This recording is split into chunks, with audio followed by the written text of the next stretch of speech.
Hello and welcome back to asset guide YouTube channel. आज की इस वीडियो में हम एक और अभी लेटेस्ट घपला मार्केट में हुआ है। मैं घपला शब्द यूज़ कर रहा हूँ क्योंकि डायरेक्टली बोलेंगे तो लोग बुरा मान जाते हैं। डील सेकर और वन इकोसिस्टम इन प्लेटफॉर्म को यूज़ करके ही उसको किया गया है, इसलिए मैं इन दोनों का रेफरेंस ले रहा हूँ।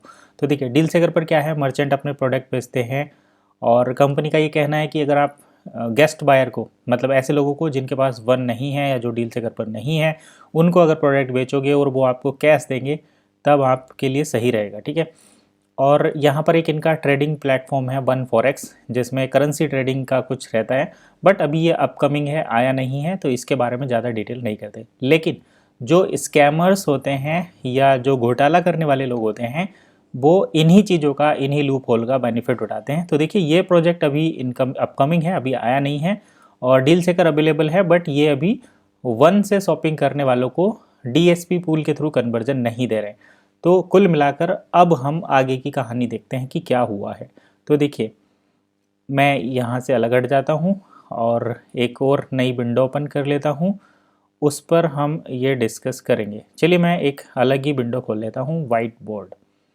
वाइट बोर्ड पर आप सही से समझेंगे कि अभी जो मार्केट में स्कैम हुआ है उसके पीछे का रीज़न क्या था, ठीक है। ये हमने यहाँ पर रखा, पूरा वाइट कर दिया है टेक्स्ट बुक, और इसको मैं यहाँ से हटा देता हूँ। बट नाउ अब आप देख सकते हैं पूरा चीज़, ठीक है।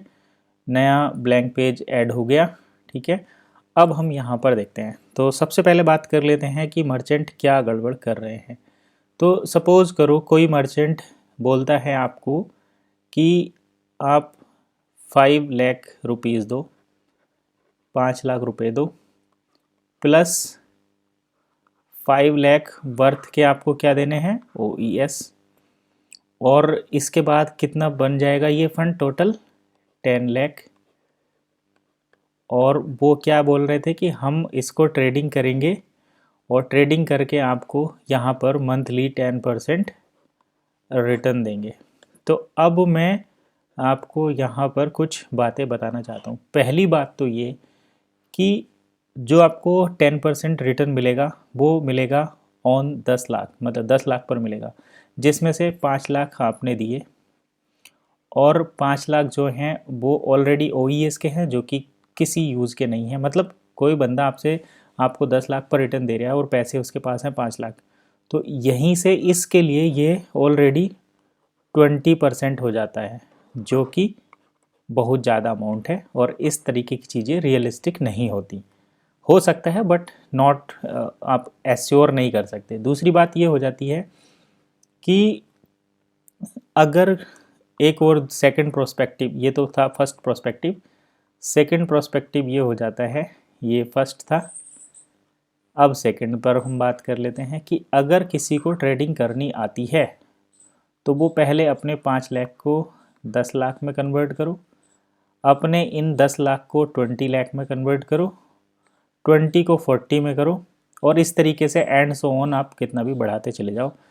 आपको यहाँ पर मुंबई से दिल्ली और दिल्ली से पंजाब, पंजाब से यूपी, और ये इस तरीके से भटकने की ज़रूरत नहीं है। अगर आप डायरेक्टली ये काम कर सकते हैं तो ठीक है, अदरवाइज आप जो है लोगों को पागल नहीं बना सकते, ठीक है। अब हम बात कर लेते हैं कि ऐसा क्या है OES के साथ। तो देखिए, OES जो प्रोजेक्ट है ये 10 से 12 इवन 15 साल पहले इसको लॉन्च किया गया था।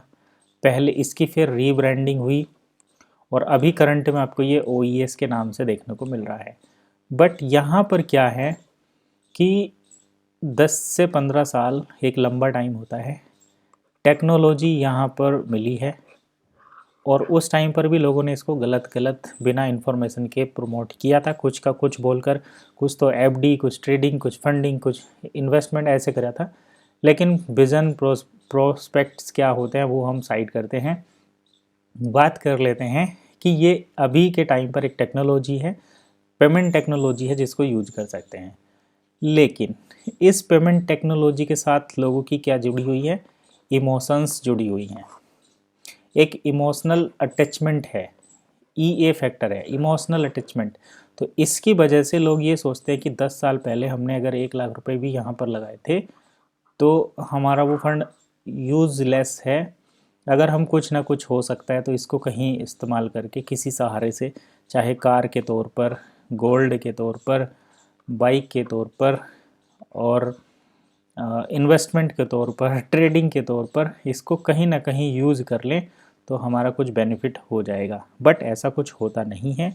स्कैमर्स आते हैं, आपके वीक पॉइंट को पकड़ते हैं और फिर वही काम करते हैं जो आपसे 10 साल पहले किया गया था। तो इमोशनल अटैचमेंट है लोगों का, इसीलिए आप बार बार फंस जाते हैं। हम बार बार मना करते हैं लेकिन लोगों को समझ में नहीं आता। तो आपको ये मान लो कि एक टेक्नोलॉजी जो है वो आपको इन्वेस्टमेंट के बदले रिटर्न नहीं दे सकती। टेक्नोलॉजी में अगर आप इन्वेस्ट करेंगे तो वो उसके स्टॉक में, उस कंपनी में या उस बिज़नेस में अगर इन्वेस्टमेंट करेंगे तब आपको रिटर्न मिल सकता है। बट आप ये सोचे किसी ने टेक बनाया, आप उसने टेक को हेल्प करने में, डिप्लॉयमेंट में, पॉलीगन में, ब्लॉकचेन में पैसा लगाया तो वो आपका रिवॉर्ड बन गया, ये नहीं है। तो मैं बस कम शब्दों में ही ज़्यादा समझाने की कोशिश कर रहा हूँ। आई होप आप समझ जाएंगे और चीज़ों को समझेंगे। तो चलिए फ़िलहाल इतना ही, नेक्स्ट वीडियो में फिर मिलेंगे नए टॉपिक के साथ। तब तक के लिए कीप वॉचिंग एसेट गाइड।